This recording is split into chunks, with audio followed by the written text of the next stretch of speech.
Assalamualaikum warahmatullahi wabarakatuh. Alhamdulillahirrabbilalamin. Kita dapat berjumpa kembali dalam pembelajaran Bahasa Indonesia kelas 8. Kita akan melanjutkan pembelajaran pada bab 4, yaitu indahnya berpuisi, pada KD 4.7, yaitu menyimpulkan isi puisi yang dibaca dan didengar. Pada pagi hari ini kita akan menyimpulkan isi puisi. Sebelumnya, dalam menentukan sebuah isi puisi, kita harus membaca puisi tersebut sekali, 2 kali, 3 kali, itu tidak cukup. Tetapi kita juga harus butuh penghayatan, pemikiran, dan berangan-angan tentang suatu puisi yang telah kita baca atau kita dengar, agar kita benar-benar dapat memahami isi puisinya. Dalam memahami isi puisi sangat berbeda jauh dengan memahami sebuah prosa. Makna atau isi puisi dapat dipahami dengan baik jika arti kata-kata yang terkandung dalam puisi dapat dimengerti. Kalian harus menafsirkan arti setiap kata dalam puisi. Kata-kata dalam puisi sering bermakna konotasi, makna yang tidak sebenarnya. Dalam mengetahui menentukan isi puisi, kita harus melakukan langkah-langkah atau cara-cara yang harus kita lalui dalam menentukan isi sebuah puisi. Ini ada 9 langkah. 1. Kita harus memperhatikan judul sebuah puisi. Di dalam judul ini biasanya itu sebuah kunci. Di sini dibilang kunci itu untuk menengok keseluruhan makna puisi itu berada di sini. Kenapa? Karena biasanya itu judul puisi sangat berkaitan dengan rahasia makna yang ada di dalam puisi. Itu berada di judul. Kedua, kata-kata yang dominan. Kalian lihat kata-kata yang paling banyak yang digunakan di dalam puisi. Kata dominan itu kata-kata yang paling banyak, ibaratnya yang sering muncul di dalam puisi tersebut. Karena kata-kata yang sering muncul itu dapat memberi suasana yang dominan, yang banyak terhadap sebuah puisi. Kata-kata dominan itu kemungkinan dapat untuk memahami makna keseluruhan puisi. Ketiga, makna konotatif. Kita harus memahami makna konotatif. Konotatif makna yang tidak sebenarnya, ya kan? Bahasa puisinya itu bahasa yang melewati batas-batas maknanya yang lazim, melewati makna yang harfiah dengan makna yang konotatif, dengan bentuk imaji atau citraan tertentu dalam sebuah puisi. Makna konotasinya bagaimana? Yang keempat, kita harus mengenali struktur bahasa puisi. Struktur bahasa puisinya itu bagaimana? Setelah keempat itu kita harus mengubah bait-bait puisi menjadi sebuah prosa, atau kita harus memparafrasekan puisi. Setelah itu, 6, kita harus mengusut kata ganti yang digunakan. Kata ganti yang digunakan ini pasti ada. Dan siapa yang mengucapkan kalimat yang ada di dalam tanda kutip jika digunakan di dalam sebuah puisi tersebut. Ya, kata gantinya siapa dan apa yang digunakan itu. 7. Temukan pertalian makna. Di sini pertalian maknanya atau kesatuan makna, keutuhan makna antara satu lari dengan lari lainnya, bait dengan bait yang lainnya itu saling berkaitan. Saling berkaitan, membentuk satu kesatuan arti. Kedelapan yaitu cari makna yang tersembunyi. Kalian harus mencari makna tambahan apa yang tersurat. Makna tambahan itu hanya akan bisa didapatkan sesudah membaca dan memahami puisi, sesudah merenungkan melalui proses kontrasi dan intensifikasi. Selanjutnya yaitu tafsiran sebuah puisi. Setelah melakukan 8 tahapan tersebut, kita lanjutkan dengan menafsirkan sebuah puisi. Tafsiran tersebut harus berdasarkan teks ya. Apapun tafsiran, interpretasinya itu terhadap sebuah puisi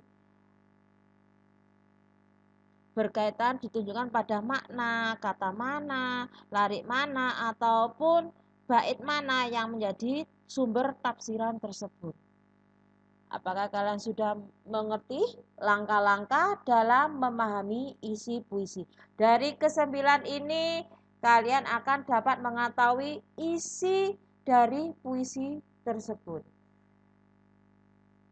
Selanjutnya kita akan melanjutkan tentang pembelajaran pada bab 4 ini, yaitu menyimpulkan. Tadi kita sudah mempelajari tentang bagaimana kita menentukan isi puisi dan langkah-langkah menentukan isi puisi. Kita akan melanjutkan tentang jenis-jenis puisi.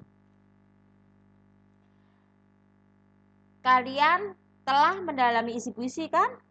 Nah, di sini dalam memahami isi puisi kita harus tahu bagaimana cara penyair mengungkapkan isi atau gagasan. Puisi dapat dibedakan dari berbagai jenis puisi. 1. Puisi naratif. Di sini puisi naratif dibagi menjadi 2, yaitu balada dan romansa. Puisi lirik, elegi, serenada, dan ode. Yang terakhir yaitu puisi deskriptif, dibagi menjadi 2, satir, puisi kritik sosial, dan puisi kritik sosial. Jadi berdasarkan jenis-jenis puisi di sini dibagi menjadi 3, yaitu puisi naratif, puisi lirik, dan puisi deskriptif. Di antara penjelasan tersebut kita akan menjelaskan satu persatu jenis-jenis puisi.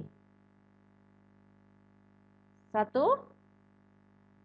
Puisi naratif adalah puisi yang mengandung suatu cerita menjadi pelaku, perwatakan, setting, atau rangkaian peristiwa tertentu yang menjalin suatu cerita.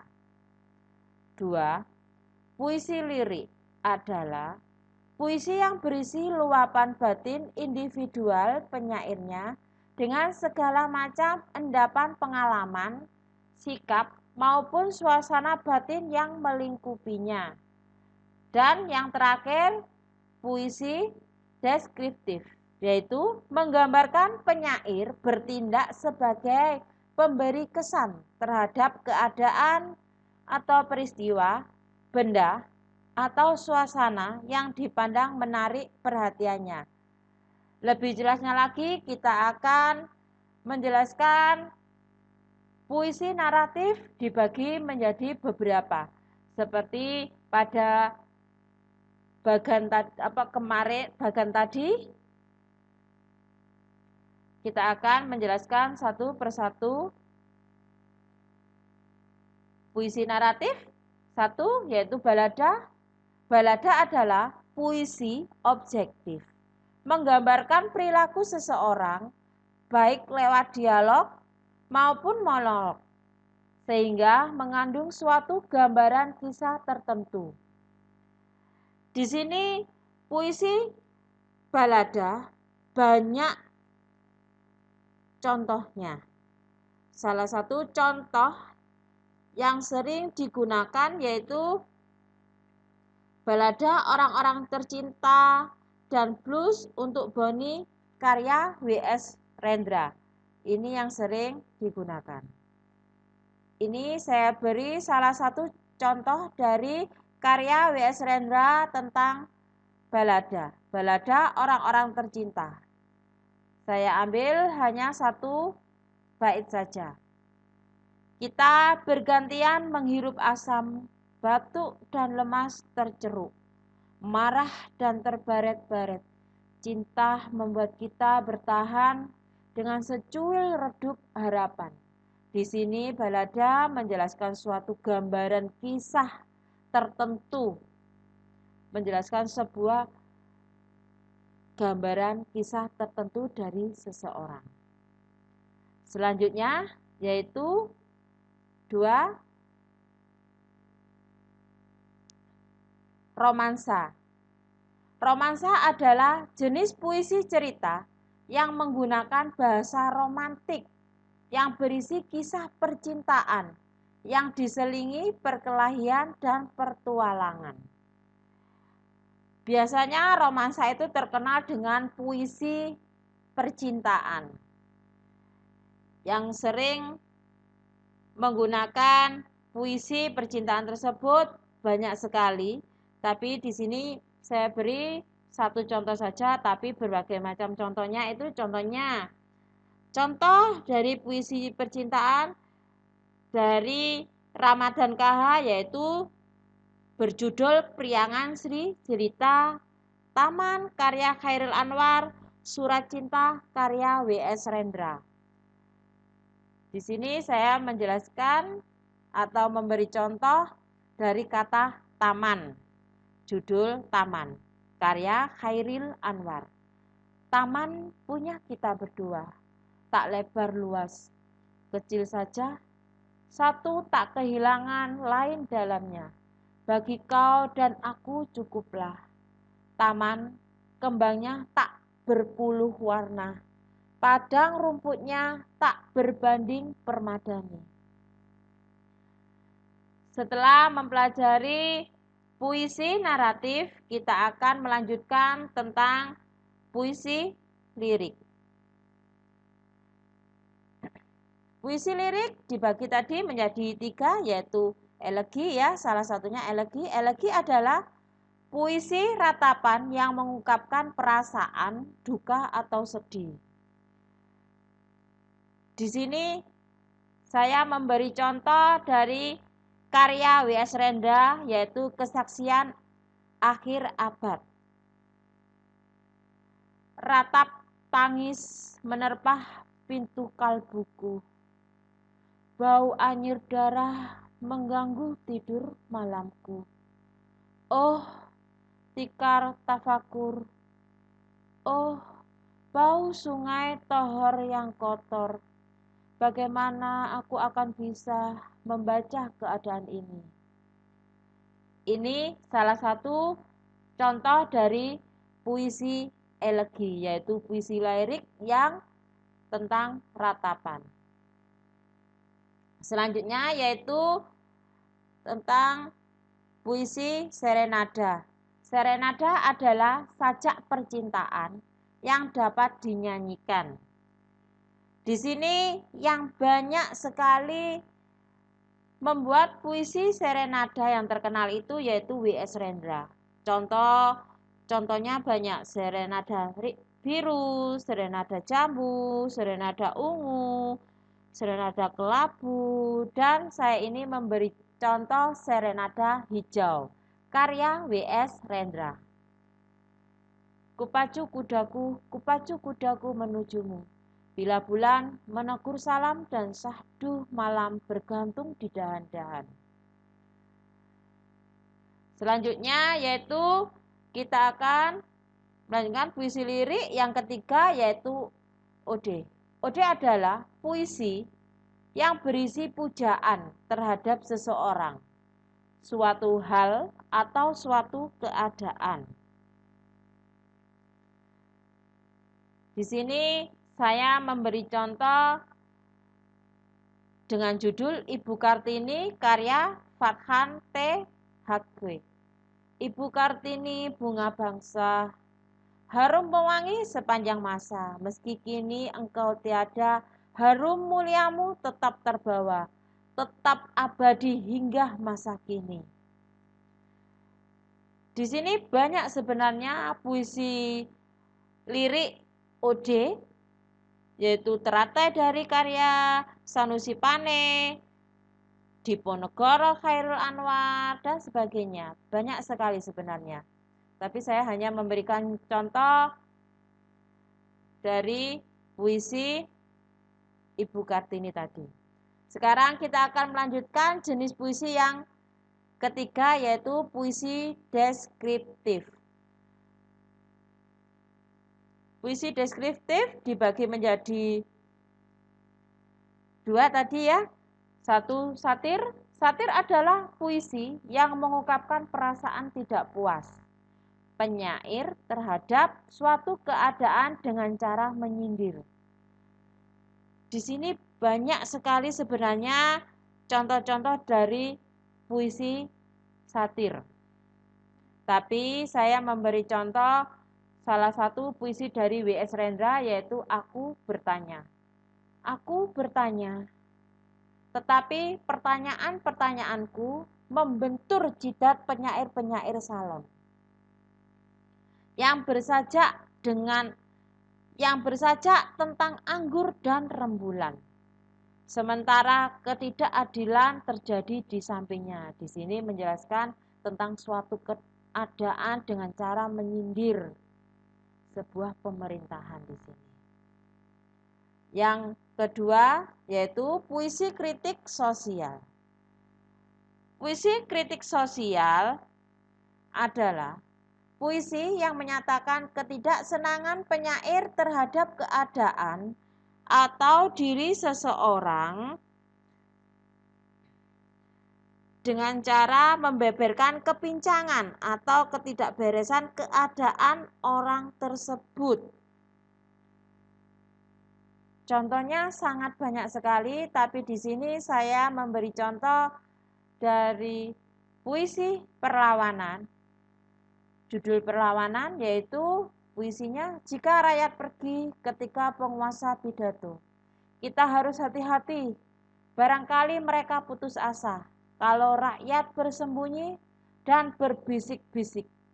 Ketika membicarakan masalahnya sendiri, penguasa harus waspada dan belajar mendengar. Di sini membahas tentang pemerintahan penguasa yang bertindak seolah-olah tidak mendengarkan rakyatnya, yang tidak mendengarkan keluhan rakyat yang ada. Setelah kalian mempelajari tentang bagaimana cara menentukan isi dan menentukan jenis-jenis puisi, apakah kalian sudah memahaminya? Jika kalian sudah memahaminya, sampai di sini terlebih dahulu. Kita akan berjumpa kembali pada pembelajaran selanjutnya. Assalamualaikum warahmatullahi wabarakatuh.